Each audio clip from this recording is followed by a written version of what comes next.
Dalam pembacaan nota keuangan oleh Presiden pada 16 Agustus 2024 kemarin, tidak menyebut adanya THR untuk tahun 2025. Jadi, bagaimana nasib THR di tahun 2025 dalam pemerintahan Presiden Prabowo? Jadi memang Bapak Ibu di 2024 Agustus kemarin, pada saat Pak Presiden Jokowi menyampaikan nota keuangan, itu tidak menyebut pertama kenaikan gaji tidak disebut, kemudian yang kedua juga THR dan gaji 13 juga tidak disebut. Ini kemudian lantas menimbulkan pertanyaan tentunya apakah kebijakan THR ini berlanjut di pemerintahan baru Pak Presiden Prabowo. Nah, terkait hal ini, ada beberapa informasi valid yang Bapak Ibu harus pahami supaya tidak hanyut dalam gelombang berita hoax ya yang banyak beredar saat ini. Yang pertama, untuk tahun 2024-2025 itu adalah tahun transisi pemerintahan. Transisi pemerintahan dari Presiden Jokowi kemarin ke Pak Presiden Prabowo. Termasuk penganggaran ya, itu juga proses transisi Bapak Ibu. RAPBN 2025, Rancangan Anggaran Pendapatan dan Belanja Negara 2025, itu disusun oleh pemerintahan masih dalam masa pemerintahan Pak Presiden Jokowi pada saat itu, tapi tetap melibatkan program yang akan dilaksanakan oleh Presiden terpilih, dalam hal ini Pak Presiden Prabowo. Dan juga untuk mengetahui hasilnya, itu bisa dicek di nota keuangan dan RAPBN 2025. Di dokumen itu akan termuat apakah memang ada THR dan gaji 13 di 2025. Di situ Bapak Ibu sumber informasi valid salah satunya yang bisa dijadikan rujukan untuk mengetahui kepastian meskipun tidak dibacakan atau disampaikan oleh Pak Presiden pada 16 Agustus tahun lalu Bapak Ibu. Mari kita cek dokumen tersebut yang sudah disusun oleh pemerintah, dalam hal ini Kementerian Keuangan sudah menyusunnya, apakah memang ada dalam dokumen itu. Apakah 2025 ini tetap ada anggaran THR atau seperti apa? Nah, itu bisa kita jawab Bapak Ibu dari buku 2 nota keuangan. Ini adalah nota keuangan yang disusun oleh pemerintah beserta rancangan anggaran untuk tahun 2025. Jadi anggaran negara 2025 semua termuat di sini Bapak Ibu. Nah, apakah ada THR? Ini dulu yang perlu kita cek ya.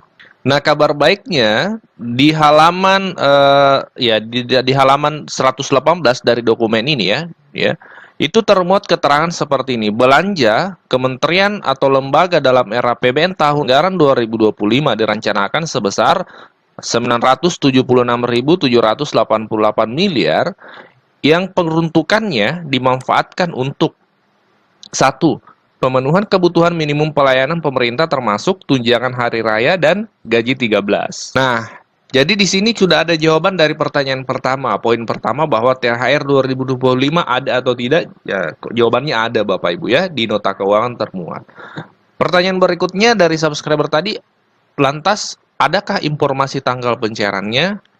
Nah, berbicara terkait tanggal pencairan Bapak Ibu, kita harus merujuk pada Juknis. Dan Juknis untuk tunjangan hari raya dan gaji 13 itu selalu ada setiap tahunnya. Setiap tahun biasanya dikeluarkan Bapak Ibu. Nah, untuk tahun ini Juknis 2025 itu belum ada. Lantas kita bisa melihat referensi di tahun sebelumnya, di tahun 2024, karena biasanya tidak jauh beda Bapak Ibu. Terutama terkait waktu pencairannya itu biasanya tidak jauh beda. Nah, di Juknis tahun 2024 kemarin itu, di Peraturan Menteri Keuangan ya, nomor 15 tahun 2024, ini adalah petunjuk teknis pemberian THR dan gaji 13 bagi ASN, pensiunan, penerima pensiun, dan penerima tunjangan tahun 2024. Di pasal 8 Bapak Ibu disebutkan bahwa untuk pensiunan itu, ya, tunjangan hari raya dan gaji 13-nya itu komponennya ada 4. Yang pertama pensiun pokok, tunjangan keluarga, tunjangan pangan, dan tambahan penghasilan. Ini adalah komponen yang termuat untuk khusus pensiunan dan penerima pensiunan. Berikutnya bisa kita lihat di pasal 19 dari peraturan ini, pasal 11 maksud kami, itu di ayat 1 disebutkan bahwa tunjangan hari raya sebagaimana dimaksud dalam pasal 2 dibayarkan paling cepat 10 hari kerja sebelum tanggal hari raya. Jadi Bapak Ibu untuk pencairan THR itu waktunya adalah paling cepat 10 hari sebelum hari raya. Pertanyaannya kapan hari rayanya? Nah, kalau kita lihat kalender 2025 Bapak Ibu, hari raya Idul Fitri itu perkiraannya di antara sekitar tanggal 30 atau 31 Maret Bapak Ibu ya. 31 Maret. Jadi kalau kita berhitung 10 hari sebelumnya, bisa kita hitung dari sini Bapak Ibu. 1, 2, 3, 4, 5, 6, 7, 8, 9, 10. Jadi perkiraannya, estimasinya mulai tanggal 14 Maret itu sudah mulai pencairan tunjangan hari raya. Sekarang kita berada di tanggal 13 Januari ya. Kita berada di tanggal 13 Januari, artinya kurang lebih 2 bulan lagi Bapak Ibu. Nah, ini tidak terasa Bapak Ibu ya, waktu pencairan tunjangan hari raya. Jadi estimasinya kalau kita berdasarkan Juknis tadi itu berarti perkiraannya antara tanggal 14 mulai tanggal 14 Maret Bapak Ibu, seperti itu. Tentu akan ada Juknis tahun 2025 ini karena belum dirilis. Nanti kalau sudah dirilis kami akan langsung sampaikan kepada Bapak Ibu semua. Jadi Bapak Ibu terjawab ya pertanyaan dari subscriber ini. Untuk 2025 kita ketahui ini adalah masa pemerintahan pertama dari Pak Prabowo untuk pencairan THR ya kan.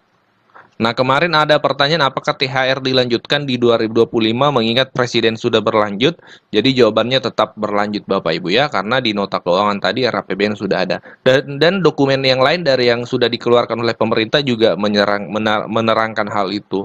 Ya, seperti itu Bapak Ibu. Dan Menteri Keuangan juga di beberapa waktu yang lalu sudah menyampaikan bahwasanya transisi keuangan ini dari transisi anggaran ya, dari pemerintahan sebelumnya di era Pak Jokowi ke Presiden Pak Prabowo ya, itu dilaksanakan dengan sebaik mungkin dan terbukti dalam nota keuangan dan dokumen yang lain itu termuat terkait THR tahun 2025. Kita lanjut cek di dokumen kedua untuk lebih memastikan lagi Bapak Ibu. Dokumen yang sudah disusun oleh pemerintah terkait anggaran tahun 2025. Salah satunya adalah Kerangka Ekonomi Makro dan Pokok-pokok Kebijakan Fiskal tahun 2025. Ini adalah dokumen yang sudah disusun oleh pemerintah. Ini totalnya 352 halaman Bapak Ibu ya, tapi tidak perlu khawatir, kita tidak akan baca satu persatu karena tentu akan sangat banyak ya. Tapi kita akan fokus ke poin yang menjadi pertanyaan dari Bapak Ibu subscriber. Nah, pertanyaan Bapak Ibu subscriber itu bisa terjawab di halaman 93 daripada dokumen ini. Disebutkan di sini arah kebijakan untuk belanja pegawai tahun 2025 difokuskan. Nah, difokuskan untuk apa? Yang pertama, meningkatkan efektivitas dan efisiensi birokrasi dan seterusnya. Nah, di kedua ya, poin kedua, arah kebijakan 2025 anggaran belanja pegawai, meningkatkan kualitas belanja pegawai dengan tetap, ada redaksi, dengan tetap menjaga konsumsi aparatur negara antara lain pemberian THR dan gaji atau pensiun ke-13. Nah, jadi berdasarkan dokumen ini, kekhawatiran Bapak Ibu, pertanyaan Bapak Ibu terkait THR dan gaji 13 2024 itu terjawab. Bahwasanya memang 2025 THR dan gaji 13 ini sudah dianggarkan oleh pemerintah.